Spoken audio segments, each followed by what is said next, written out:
Hi everybody, it's Amanda with Be Love Crochet. I'm coming to you today to show you how to make this lovely textured shawl. Now I'm calling this the mini bean shawl. It is a pattern by me. I do not have it written out as a pattern, but I'll try and be as detailed as possible.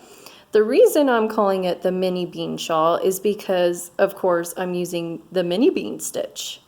One of my favorite stitches, that, the moss stitch and Suzette stitch, I love those stitches.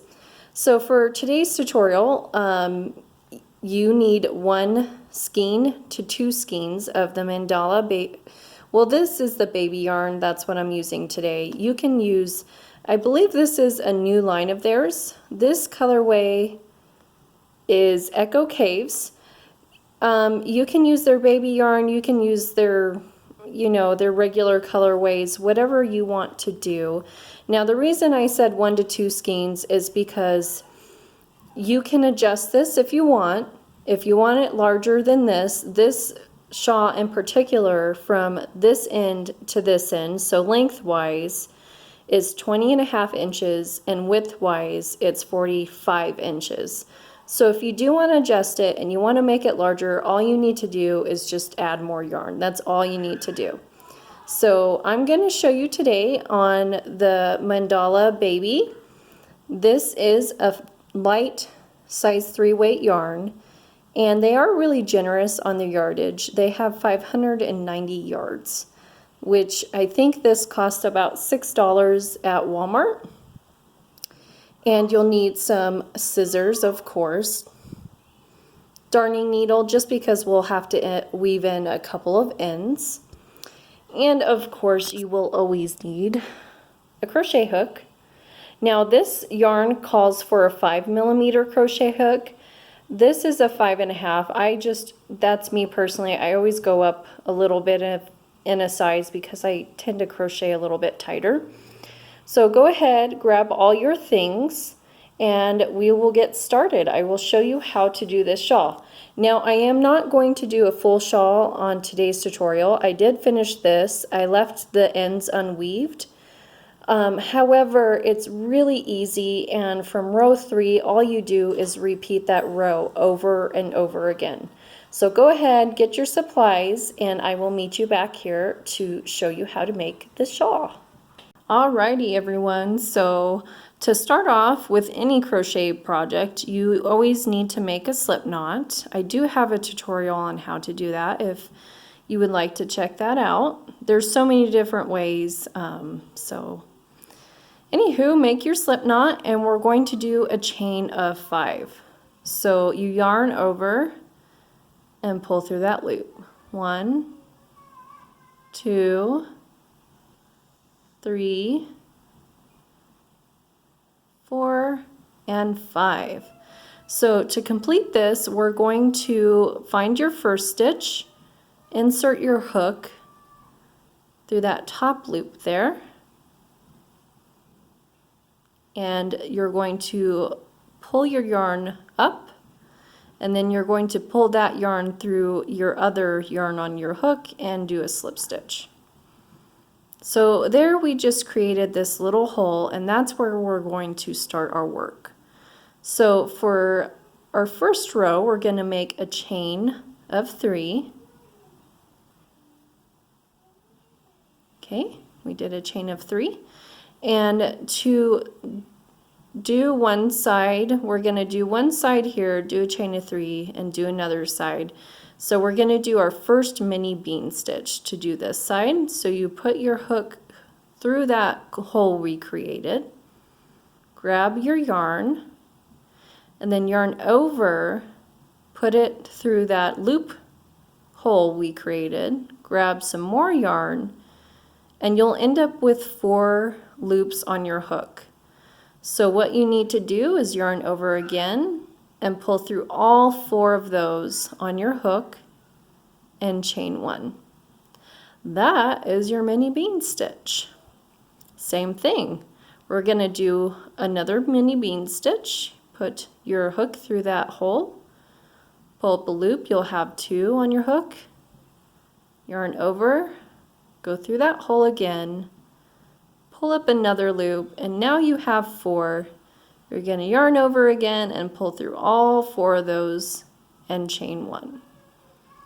Well, actually, we did our chain 3, we did 2 mini beans, and actually we're going to create our point, which is right here. If you look, you can see there's a little point on that shawl.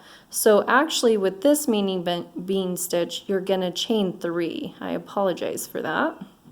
So make 2 more chains here for a total of 3. And that's just going to create our point at, when you start going, you'll see a little point form. So you're going to insert your hook again through that hole, and you're going to make another mini bean stitch. Okay, pull through all 4 of those, chain 1, same thing, insert your hook, yarn over, put your hook back through that hole, pull up a loop, you'll have 4, and go through all 4 of those. Now here you're going to chain 1 to complete that mini bean stitch, and for here to mimic the chain 3, we're going to do a double crochet. So to do a double crochet, you're going to yarn over, insert your hook into this hole, pull up a loop. Now you have 3 loops. Yarn over, pull through 2, yarn over, and pull through the remaining 2. So that creates a double crochet. So that's row 1. Now we're going to do a chain of 3. All right, so from here you're going to make a chain of 3. 1, 2, and 3. You're going to turn your work. To start a row, we're going to always put a mini bean stitch in that little gap space right there.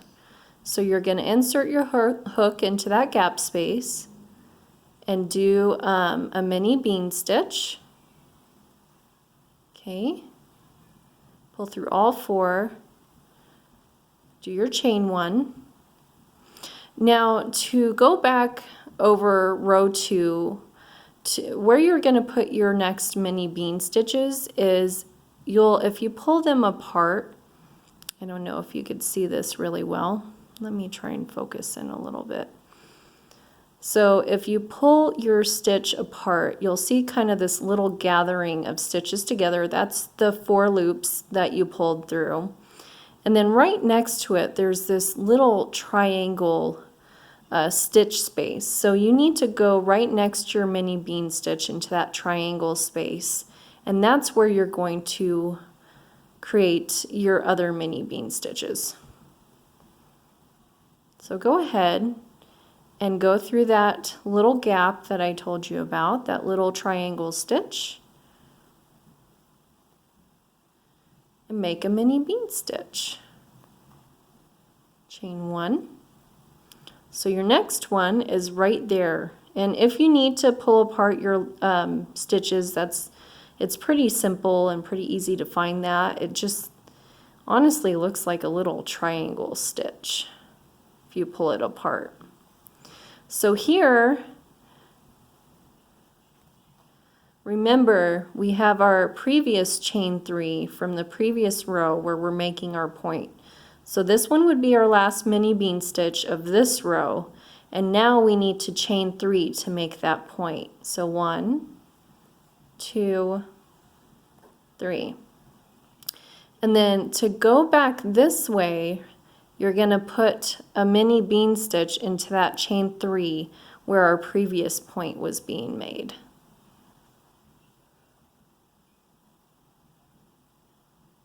Okay, pull through all 4 of those and chain 1.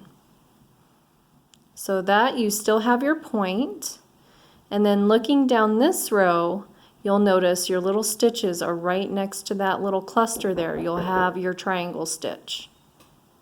I'm sorry about that. I had someone come to my door. Anyways, so we created this point here, and we put our mini bean there, and if you pull that yarn apart, you see we need to make another mini bean in that triangle space. Okay, go ahead and pull through all 4 and do your chain 1. Go through that other triangle space, make your other mini bean stitch, and to end our rows, we need to finish that mini bean stitch on with our chain 1, but we're not going to put a mini bean stitch in this space. We're actually going to do a double crochet. The reason I do this is I was trying to make this pattern, and when I added a mini bean stitch at the beginning of a row and at the end of each row, it ended up curling this way. So when I do this in the pattern, it actually makes the top flat. So from here, we're going to chain 3. Okay, turn our work. And to start our row, that's where we're going to go ahead in this space and add a mini bean stitch.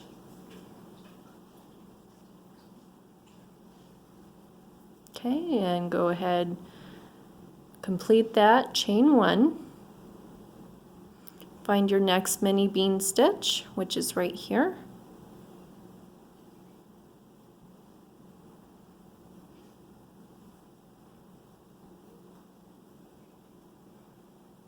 There's our next one, so go ahead and insert there.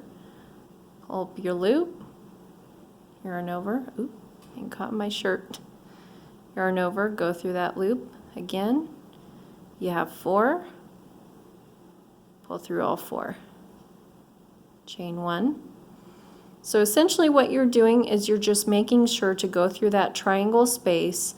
When you have a triangle space like that, right next to your cluster, you know, your little cluster, because it almost looks like a cluster right there. Those are your 4 loops that you pulled through.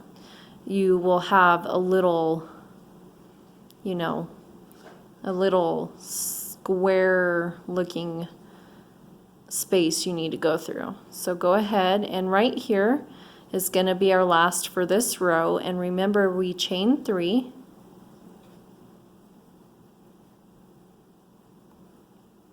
And then we're going to go through that chain 3 space, and we're going to do a mini bean stitch. All right, and that's creating our tip of the shawl. Here's our next mini bean stitch.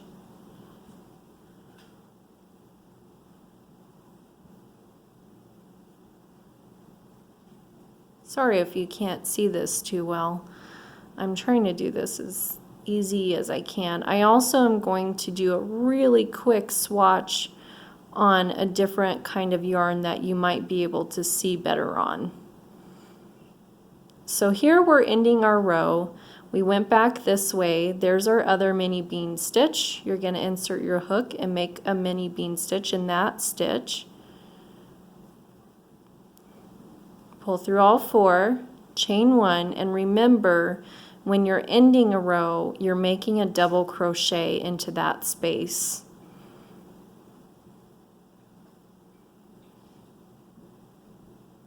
Okay, so that's what it's looking like so far, and you just repeat this row over and over and over again. So I'm going to go ahead and do a really quick swatch on this yarn right here. I love this yarn. It's just going to be easier for some of you to see. So I'm going to do this really quick because that blue is a little bit, unfortunately on videos with darker yarns, it's a little bit harder to see. But I wanted to show you in the same kind of yarn that I used for this. So I wanted to show you that first. So again, this is just a little refresher so you can maybe see it better. You're going to do a chain of 5.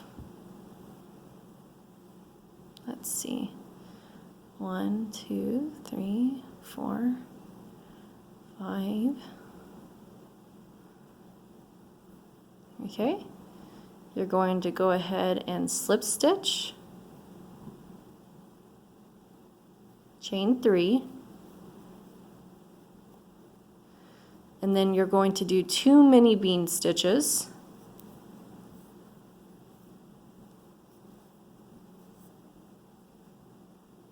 Pull through all 4 of those.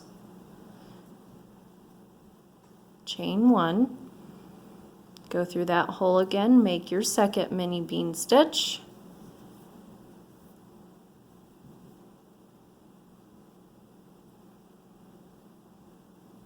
Chain 3, because we're creating our corner. Do 2 more mini bean stitches.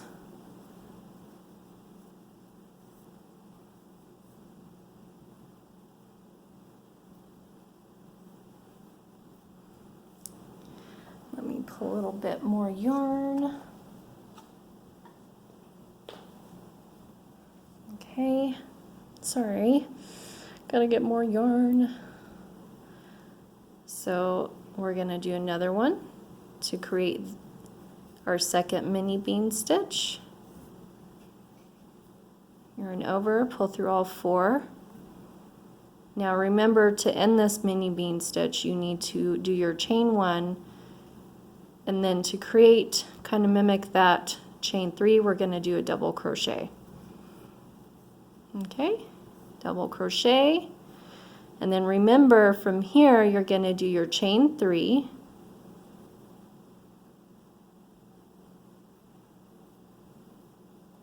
turn your work, and remember, in that space you need to do a mini bean stitch.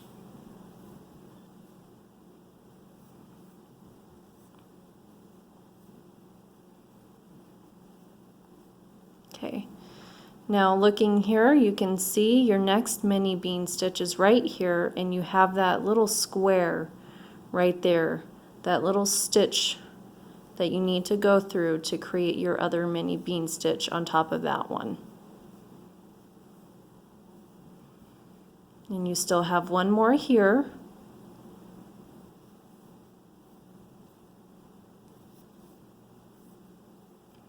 Now remember, we're making the tip here, so we did a mini bean stitch in each triangle stitch from the previous. Now we need to chain 3, and we need to go into that chain 3 from the previous row.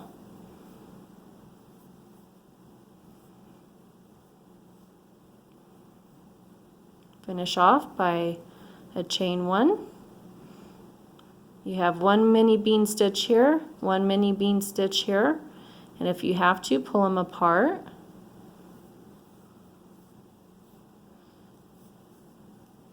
Okay, go through all 4 of those. Ooh, getting stuck here.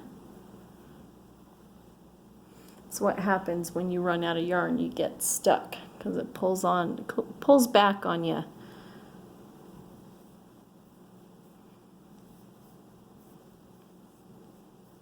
Chain 1, and then look here, you got your last mini bean stitch of that row.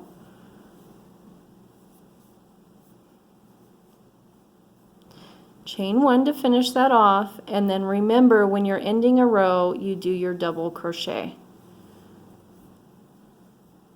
I hope you could see it a little bit better on that. I just kind of wanted to go over it with a lighter color yarn, and remember, you do your chain 3, and when you start a row, you need to add your mini bean stitch to that space right there. So that is the repeat. You do that as long as you want, as big as you want the shawl. That's all you do, is repeat that row over and over again. If you need to get a refresher, all you need to do is rewind the video. And so I'm going to show you how to weave, how I weave in ends.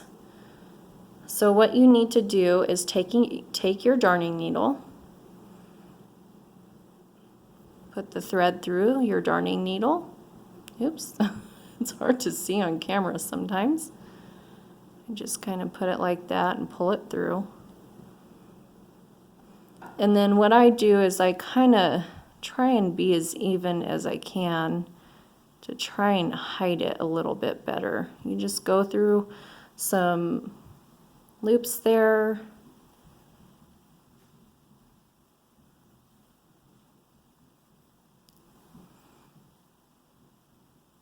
Go back through, maybe down here. I mean, weaving in ends is kind of, and then with me, this is just how I do it. It's not how everybody does it. Is I tie it off. I'm gonna go ahead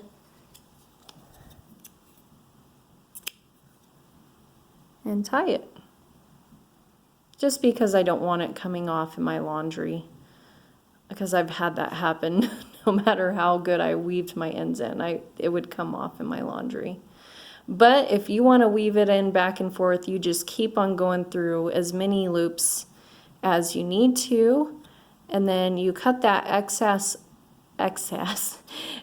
yarn off, and that's it. So I hope this tutorial was useful for you. I hope you understood the pattern as well as I could say it. But if you have any questions or you're having issues with the pattern, just let me know. I'd love for you to subscribe. I am going to be making more patterns. I haven't started my next pattern yet, but I will be on it as soon as possible. I always have ideas in my head, especially with certain yarns. I love this Mandala yarn. The colorways are so beautiful. Anyways, I hope this was easy. I hope you have a wonderful day and happy crocheting. God bless, and I will see you later. All right, bye.